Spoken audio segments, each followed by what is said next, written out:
this video presentation. My name is Dwi Regina and this is my group member Gita and Shani. Today we would like to present to you the audit of Worldcom and also the role of auditor in corporate governance. We were provided to answer two questions. First is clarify the role of auditor in corporate governance, and the second question is Audit Enron or Worldcom or another company for compliance with the corporate governance checklist. What are you finding? So we agreed to proceed with auditing Worldcom. Do you know what is corporate governance? Corporate governance is the system of rules, practices, and processes by which a company is directed and controlled. Corporate governance involves balancing in interests of a company's many stakeholders such as shareholders, management, customers, suppliers, financials, government, and the community. Corporate governance also provides framework for attaining a company's objective. It encompasses practically every sphere of management, from action plans and internal control to performance measurement and corporate disclosure. There are four types of auditor, which is the first one is internal auditor. Internal auditor function as internal watchdog on the company's operation and financial aspect. The second one is external auditor. External auditor is checking whether the financial statement comply with the approved accounting standards and express the true and fair view.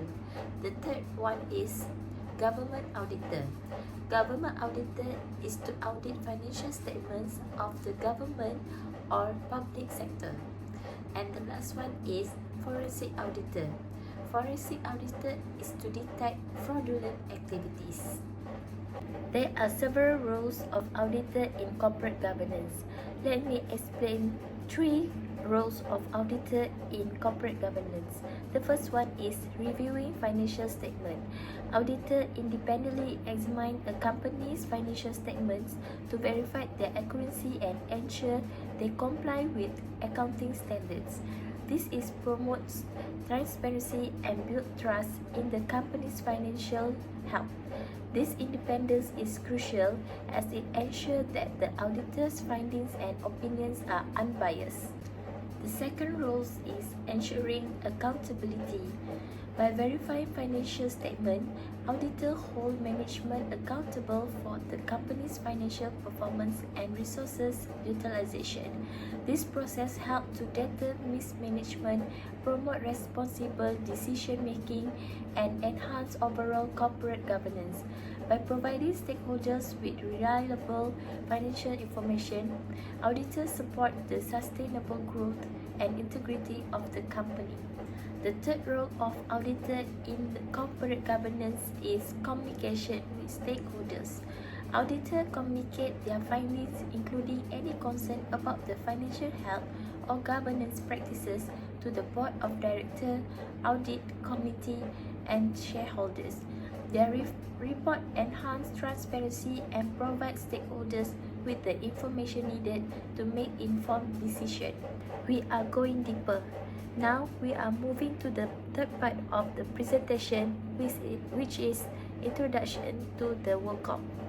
Worldcom was a telecommunication company that was established in 1983 by Murray Weldon, William Rector, and Bernard Ebbers, and provide long-distance services to its customers and pursued an aggressive acquisition strategy that propelled it to the largest company of its kind in the United States. However, Worldcom was in financial trouble and used fraudulent accounting techniques to hide losses from investors and others. That's all from me. Thank you. I would like to pass this presentation to the next member, which is Gita. Hi, I'm Geeta Silvaraju. I am here to shed light on one of the most notorious corporate scandals in history, the Worldcom scandal. This scandal not only rocked the financial world but also left an indelible mark on corporate governance and ethical business practices. Today, we'll walk through the timeline of key events, understand how the fraud was executed, and identify those responsible. Our journey begins on November 10, 1997, when Worldcom, a burgeoning telecommunication company, announced a 37 billion merger with MCI. This merger created a telecommunications giant and generated immense excitement. However, this was the starting point of a sequence of catastrophic events. On June 21, 1999, Worldcom stock peaked at an impressive $64.50. The company appeared unstoppable with investors brimming with confidence. However, behind this facade of success, financial mismanagement and fraudulent activities were festering. By the year 2000, the foundation of Worldcom began to show cracks. The company's stock price started to decline, forcing CEO Bernie Ebbers to sell 3 million shares to pay off personal debts. This move signaled that something was amiss within the company. On February 20, 2001, Worldcom laid off about 6,000 workers nationwide in a bid to cut costs. This drastic measure underscored the internal turmoil and highlighted the severe impact on employees' life. The turning point came on June 26, 2002, when the Securities and Exchange Commission (SEC) filed fraud charges against Worldcom. It was unveiled that the company had engaged in massive accounting fraud, inflating its assets by over 11 billion to conceal its declining financial health. This revelation sent shockwaves through the financial world, resulting in a significant loss of investor confidence and plummeting stock prices. On August 8, 2002, Worldcom announced that the discovery of another 3.3 billion in improper accounting, bringing the total of a staggering 7.15 billion. This disclosure marked one of the largest accounting scandals in history and sealed Worldcom's fate. Now that we have a clear understanding of the timeline and key events, let's delve into how the fraud was perpetrated. Worldcom uses a series of dubious accounting techniques to disguise its true financial position, thereby inflating its profits. These deceptive practices misled investors and analysts about the company's health.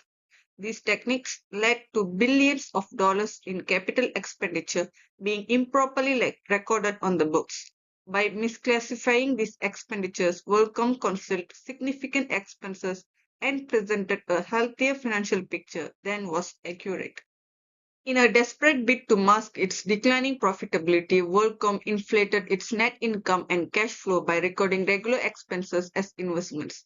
This manipulation made the company's financial statement appear more robust than they were. Having examined how the fraud was carried out, let's now identify the individuals responsible for this massive deception.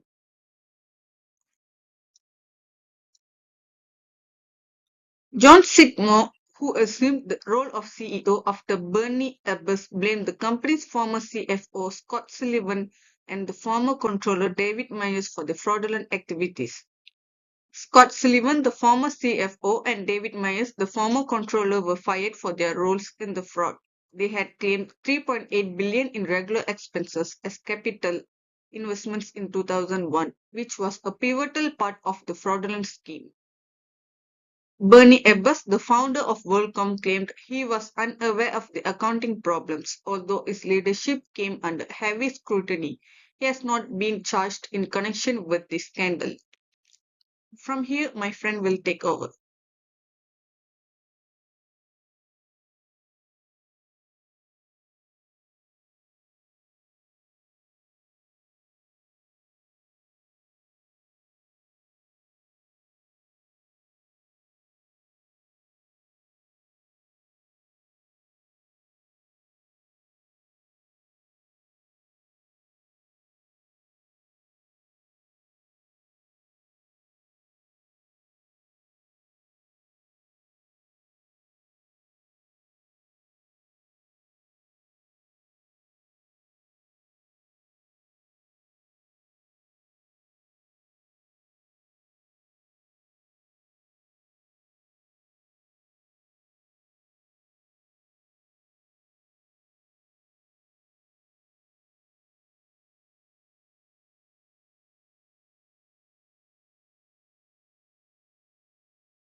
We wish to highlight the critical lesson learned from the Worldcom scandal, which starkly illustrate the severe consequences of the inadequate corporate governance.